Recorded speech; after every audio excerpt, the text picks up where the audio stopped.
শ্রীমদ্ ভাগবত প্রথম স্কন্ধ শ্রীকৃষ্ণায় নমো নমঃ। ওম নমো ভগবতে বাসুদেবায়। ওম নমো ভগবতে বাসুদেবায়। ওম নমো ভগবতে বাসুদেবায়। কৃষ্ণ কৃষ্ণ শ্লোক। ইয়ন্মাদস্যদতহন্নাদিতরস্য ভিজ্ঞস্বরাত্যেন ব্রহ্মহৃদযৌবরে কুবয়মুজ্জন্তি যৎসূরয়ো তেজোবারিমিদং যথা বিনিময় যত্র তিসগোমেহাধানাসেন সত্য নিহস্ত কুহকং সত্যং পরম ধীমহি ধর্ম প্রয়োজিত কৈতবঃ সত্য পরম নির্মশরণং সতাং বেদ বাস্তব বস্তু শিবদং তাপত্রয় মূলনং শ্রীমদ্ ভাগবতে মহামুনিকিতে কিংবা পৈরঈশ্বর সৈদুরিদ্ধ বরুদ্ধ কৃতিভি সুসুভি তৎক্ষণাৎ নিগম কল্পতৰুগলিতং ফলং সুখ মুখ মিতদ্ৰৱ সংযুতং প্ৰিয়ত ভাগৱত ৰসমনায় মুহুৰহ ৰসিকা ভূমি ভাবুকা হৰি ৰাম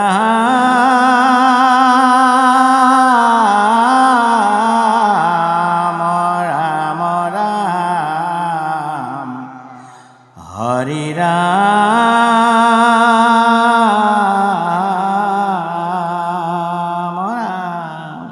কৃষ্ণ হৰি ৰাম কৃষ্ণ।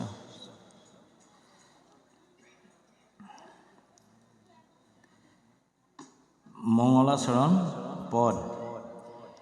জয় জয় কৃষ্ণ কৃপাময় মহেশ্বৰ যাৰ আজ্ঞা ক্ষীৰে বহে ব্ৰহ্মা হৰিহৰ মৎস্য কুৰ্মৱাদি অংশ অৱতাৰ যাৰ ঈশ্বৰ কৃষ্ণক কোটি কোটি নমস্কাৰ নমো নমো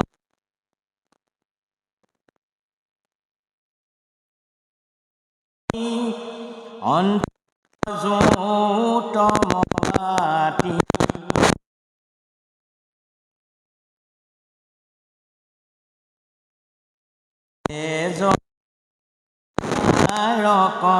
যাৰ নাম হেনয় কৃষ্ণক কৰো সহস্ৰ প্ৰণাম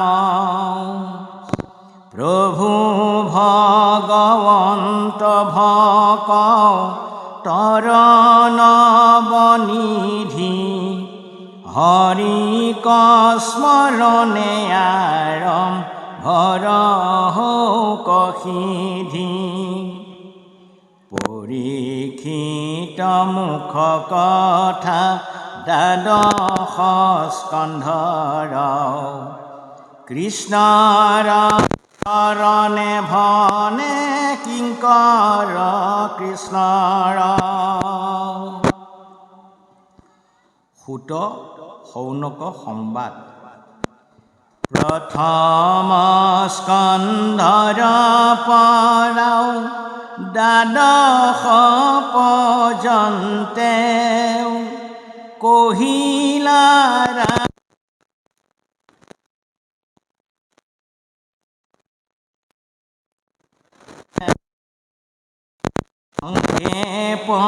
পৰিয়া উধাৰিয়া তাৰ সাৰ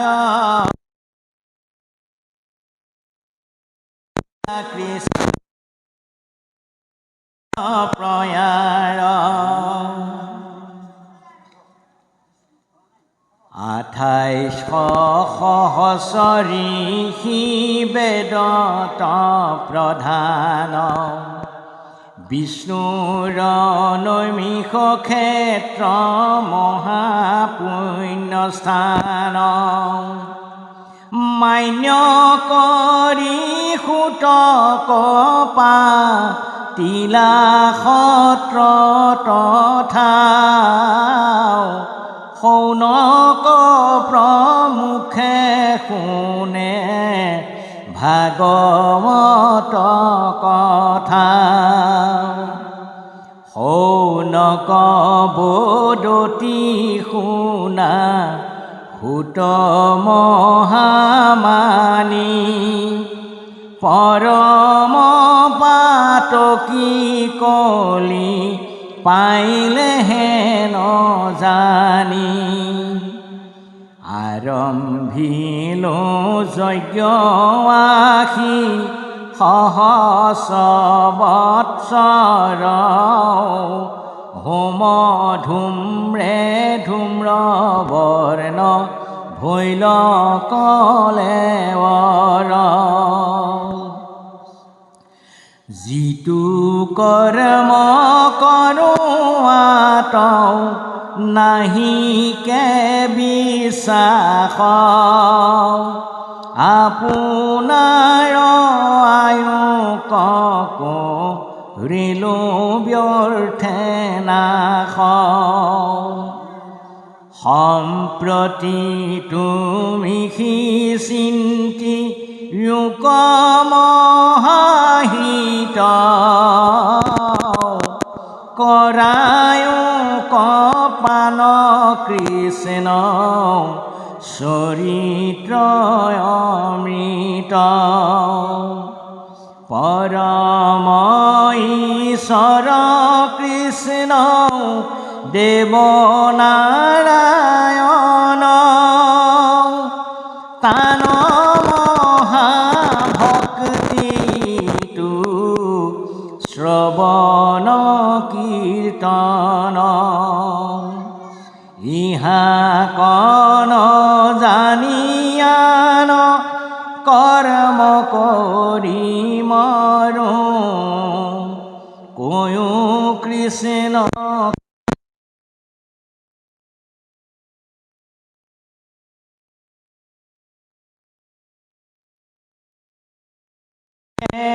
আমাৰ লীল মহাভাগ তুমি হেন মহন্তক পাইলো ভাগ্যে লাগ যত স্বৰ্গ সুখ যিটো মুখ্য সুখ মূল ভকতৰ সংগৰ পকুনো হিতুল আকাশে সঞ্চৰে ৰবি ৰথ যেন বায়ু সূৰ্যৰ লগত হৰৈ জগতৰ আয়ু একখন মানে যিটো শুনৈ কৃষ্ণ কথা তাৰ বিনে আৱৰ জীৱন যায় বৃথা কৃষ্ণত অৰ্পিয়াই আমি কৰো কৰ্ম যত তাতো নানা বিঘিনি আছে জানিলো মনত এতেকে পিয়াও কৃষ্ণ চৰিত্ৰ অমৃত শ্ৰৱণ মাত্ৰকে যেন হওঁ কীট কীট জাগ যোগ যজ্ঞ কৰি ভগৱন্তনৰে এই শ্ৰৱণ কীৰ্তনৰ সুবিধা কৰি দিলে সেইজনা পৰম পুৰুষ শ্ৰীমন্ত শংকৰ পুৰুষৰ ধাৰ বুজা নাযায় যিটো মহামতী গুৰুজনে হৰি ভক্তি পন্থ উপদেশ দিয়া জগতৰ দুখ দূৰ কৰিলে সেইজনা পৰম পুৰুষ শ্ৰীমন্ত শংকৰ পুৰুষৰ চৰণত আমাৰ আপোনাসৱৰ চৰণৰ মাধ্যমেদি কৌটি কৌটিবাৰ আমি ভক্তিপূৰ্ণ সেৱা নিবেদন কৰা গ'ল জয় গুৰু শংকৰ সেইজনা গুৰুৱে আৰম্ভ কৰিছে যে জয় জয় কৃষ্ণ কৃপাময় মহেশ্বৰ গুৰুজনাই প্ৰথমতে আৰম্ভ কৰিছে যে জয় জয় কৃষ্ণ কৃপাময় যাক কৃষ্ণ শব্দৰে বুজোৱা গৈছে আদিমূল, যাক পৰম ব্ৰহ্ম, যাক কৃষ্ণ শব্দৰে গুৰুজনাই বেকত কৰিছে, সেইজনে পৰম পুৰুষ নিৰ্গুণ পৰম ব্ৰহ্ম কৃষ্ণক জয় জয় কাৰেৰে তেওঁ সম্বৰ্ধনা জনাইছে। আৰু গুৰুজনাই কৈছে যে যাৰ আজ্ঞা হিৰে বহে ব্ৰহ্মা হৰিহৰ, যাৰ আজ্ঞা হিৰে লৈ ব্ৰহ্মা হৰিহৰেও নিজ আজ্ঞা দায়িত্ব আৰু কৰ্তব্যখিনি পালন কৰি যায়। মৎস্য কুৰ্ম আদি অংশ অৱতাৰ যাৰ, প্ৰথম শ্লোকটোৱে কৈ আছে যে মৎস্য কুৰ্ম আদি অংশ অৱতাৰ যাৰ। পৃথিৱীত যেতিয়াই অধৰ্মৰ প্ৰাদুৰ্ভাৱ ঘটে, ধৰ্মৰ গ্লানি হয়, দুষ্টক দমন, শান্তক পালন, অধৰ্ম নাশ ধৰ্ম প্ৰতিষ্ঠা কৰিবৰ বাবে যুগে যুগে ভগৱন্তই অৱতাৰ হৈ আহিছে। আৰু সেই অৱতাৰ সমূহৰ ভিতৰত মৎস্য কুৰ্ম আদি অৱতাৰ আপোনাক সমস্তই জানে। মৎস্য কুৰ্ম আদি অংশ নৰসিংহ বামন পৰশুৰাম আদি বিভিন্ন অৱতাৰ ধৰি আকৃতি ধাৰণ কৰি ভগৱন্ত বস্তুৱে পৃথিৱীত সত্য আৰু ধৰ্ম প্ৰতিষ্ঠা কৰি থৈ গ'ল।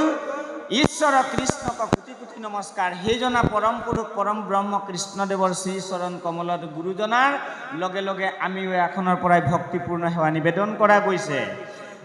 নমো নমো মধুমুৰা ৰিপু মহাহৰি অয়ন্ত জুয়ুত ময়াতি হুৱে যা কস্মৰি।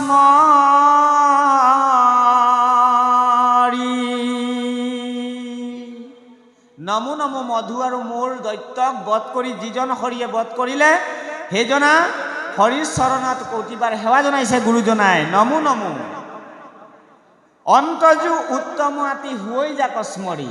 অন্তজু জাতি এটা আমি আগৰবাৰ আহিছিলোঁ, আলোচনা কৰিছিলোঁ। অন্তজু জাতি বুলি ক'লে আমি দ্বিতীয় শ্লোক ফাঁকিত পাইছোঁ যে অন্তজু জাতিৰ কথা উল্লেখ কৰিছে গুৰুজনাই, যে অন্তজু জাতি সেই জাতিটোকে কোৱা গৈছে যিটো জাতিক সমাজে নিচহীন বুলি প্ৰতিপন্ন কৰে, অনাদৰ কৰে, অশ্ৰদ্ধা, ঘৃণা, তিৰস্কাৰ, এনেধৰণে যিটো জাতিক মানে আপুনি ব্যৱহাৰ পায়, সেই জাতিটোকে হৈছে অন্তজু জাতি বুলি কোৱা গৈছে। সহজ সৰল ভাষাত ক'বলৈ হ'লে যিটো জাতি শোষিত আৰু নিষ্পেষিত, সেই জাতিটোকেই অন্তজু জাতি বুলি কোৱা যায়। কিন্তু অন্তজু জাতিও বোলে কি হ'ব পাৰে বুলি ক'লে ভকতি ধৰ্ম ধৰি ভক্তি কৰি ভগৱন্তৰ ভক্তি ধৰ্ম আচৰণ কৰি উত্তম গতি লাভ কৰিব পাৰে। এগৰাকী অন্তজু জাতিৰ আইৰ কথা আমি অকণমান কৈ দিওঁ, চমুকে আপোনালোকে শ্ৰৱণ কৰিব। অন্তজু জাতি বুলি ক'লে আমি এগৰাকী আইৰ কথা আপোনালোকে পাইছে, ভক্তি প্ৰদীপ শাস্ত্ৰত গুৰুজনাই লিখিছে। চাণ্ডালৰ ভাৰ্যা এগৰাকী আছিল। এজন চাণ্ডালৰ ভাৰ্যা এগৰাকী চাণ্ডালিনী আই এগৰাকীৰ কথা আপোনালোকে পাব ভক্তি প্ৰদীপত। এই আইগৰাকীক অন্তজু জাতিৰ আই বুলি কোৱা গৈছে, নাৰদে উল্লেখ কৰিছে।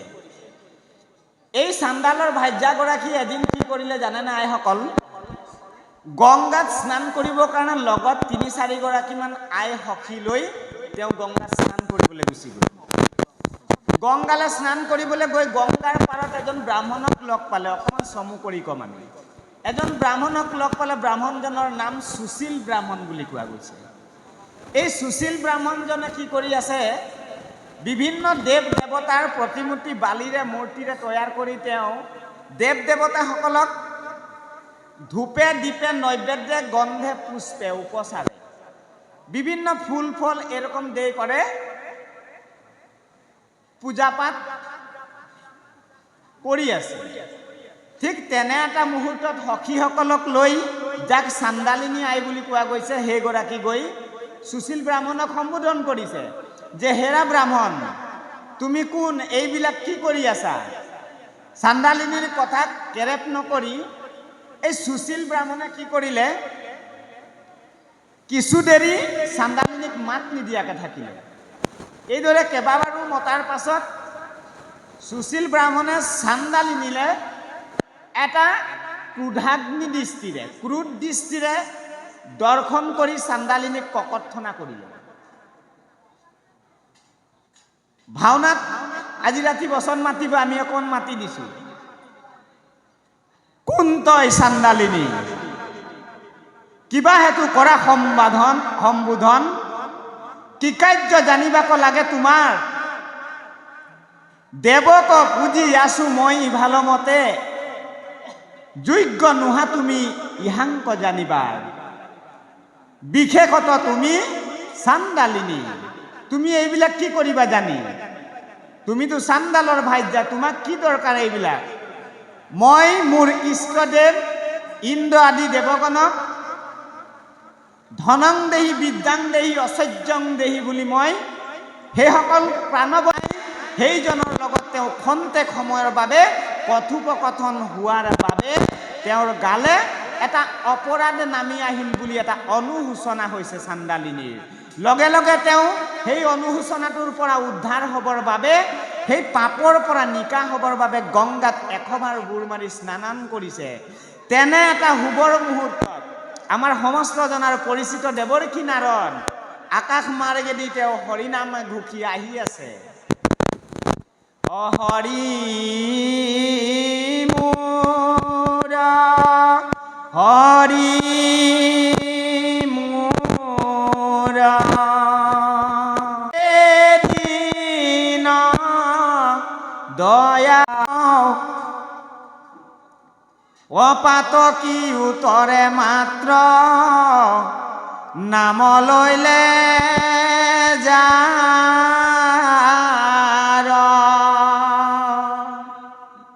হেনয় কৃষ্ণ কতে যিটো আন দেৱ পূজ,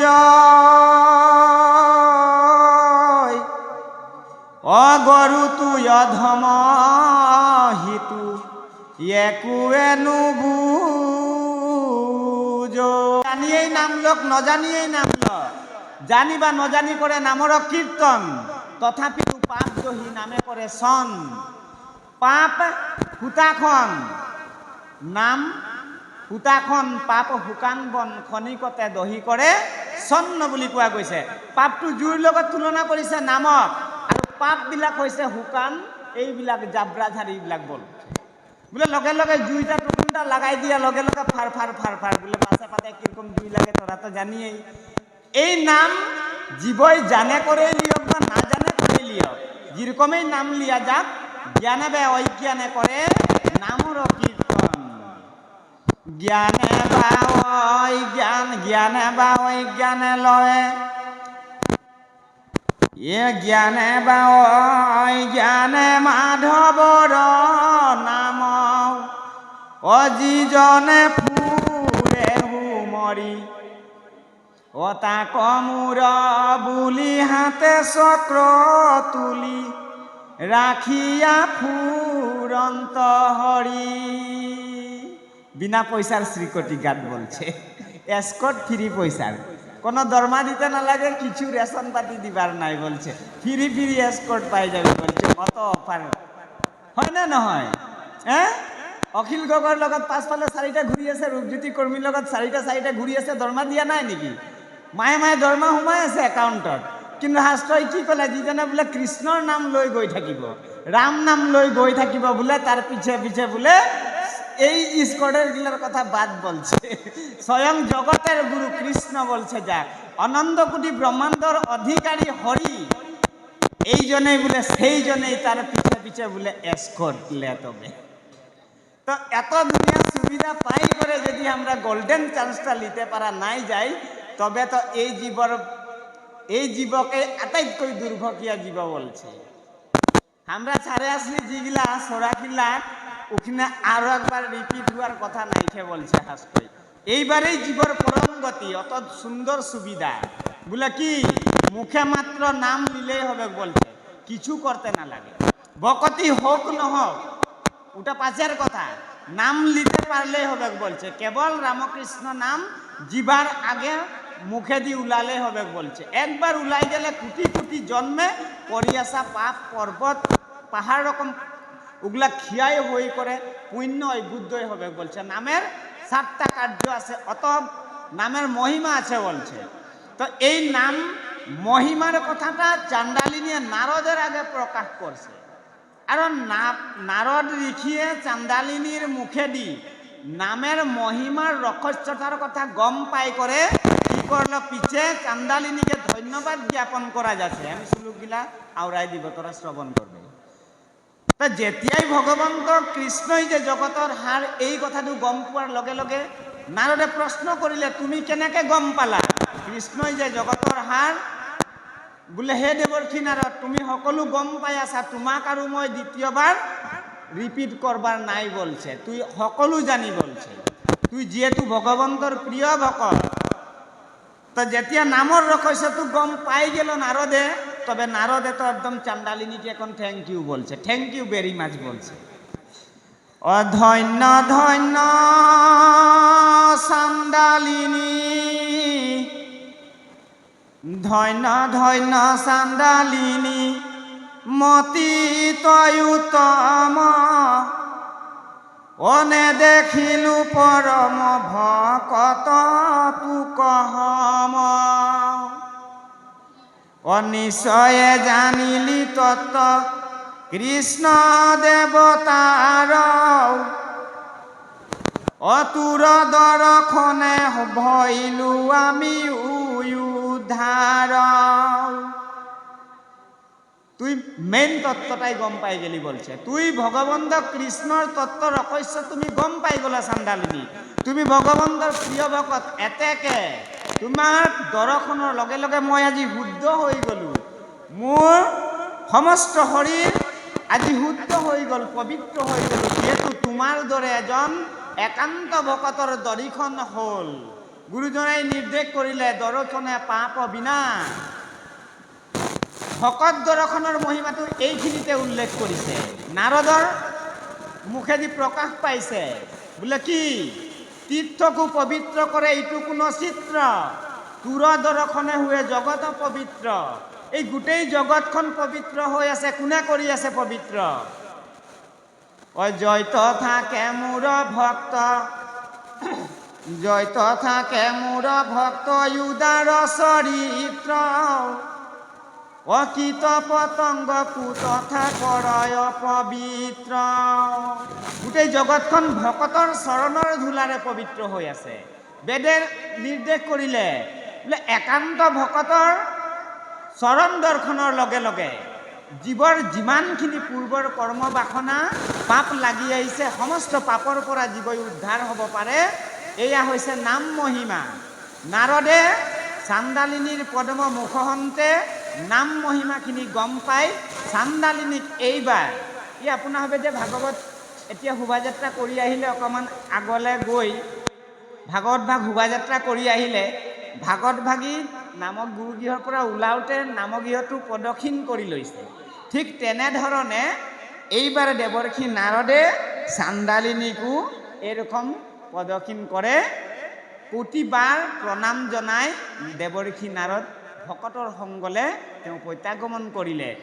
এই যে অকণমান আগলৈকে চান্দালিনীৰ মুখেদি ভগৱন্তৰ কথাখিনি গম পাল নাৰদে, নাৰদে ৰহস্যটো গম পালে। আচলতে কৃষ্ণ ভক্তিৰ লগত জড়িত থকা ব্যক্তিজন কিমান শুদ্ধ হ'ব পাৰে, তেনে এজন একান্ত ভকতৰ দৰ্শন আজি নাৰদৰ হ'ল। তাৰ বাবেই নাৰদে সেই একান্ত ভক্তজনক প্ৰদক্ষিণ কৰি তেওঁ ভক্তৰ সমাজলৈ প্ৰত্যাগমন কৰিলে। এইটো নাৰদৰ মুখেদি প্ৰকাশ পাইছে যে নাম মহিমা আৰু ভকত দৰ্শনৰ মহিমা। আমি সকলোৱে জানো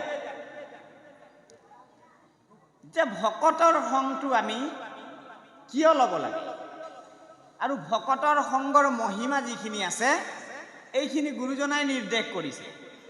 কেনেধৰণে নিৰ্দেশ কৰিছে অকণমান আমি কৈ যাওঁ। আমাৰ পাঠেকী নেহাইগৰাকী অকণমান আমি পাঠভাগী আগবঢ়াবৰ কাৰণে আমি সেৱা ধৰিছোঁ। তাৰ পাছতে আমি এই যে আমি ভকতৰ সংগ লক্ষ্য ৰাখি আইসকলেও প্ৰচাৰ কৰিব পাৰিব, বাপসকলেও প্ৰচাৰ কৰিব, আমি যিখিনি পাৰিম আমি সহায় কৰি থাকিম। তাঁতিবাপ কাষতে আছে, সহায় কৰি থাকিব। আৰু ভগৱন্ত কৃষ্ণইতো আপোনাসবৰ লগতেই থাকিব, কৃষ্ণ হৰি ঔ ৰাম আইগৰাকী নেহা আইগৰাকী আপুনি সামৰক ৰাম ৰাম কৰি কৃষ্ণ কৃষ্ণ জয় গুৰু শংকৰ কৃষ্ণ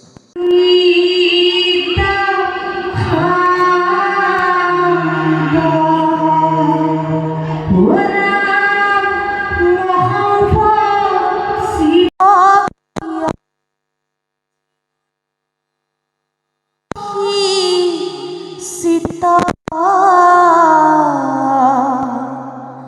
মহন্তৰো মুখাইটো কুনবি পাৰিতা হৰি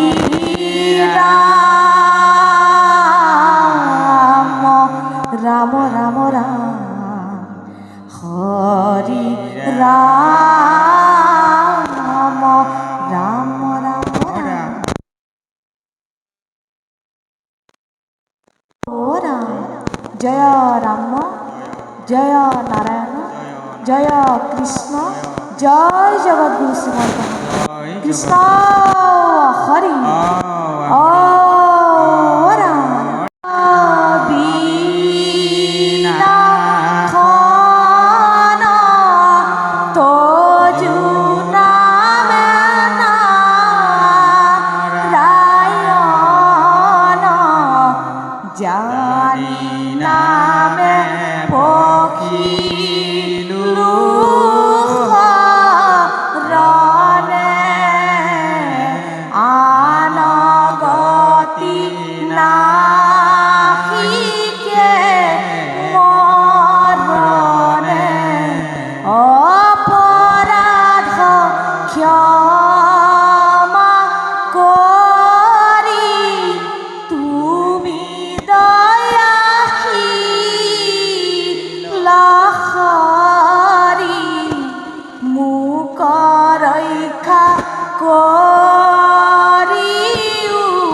শরণে রাম মুখ রক্ষা করিও শরণে কৃষ্ণ হরি ও রাম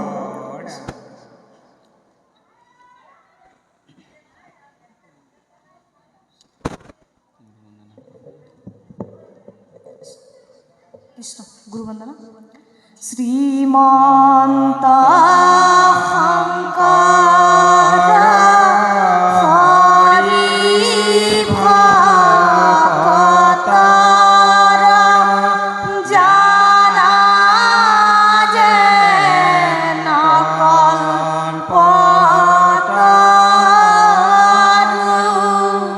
তাহান্ত বিনাই না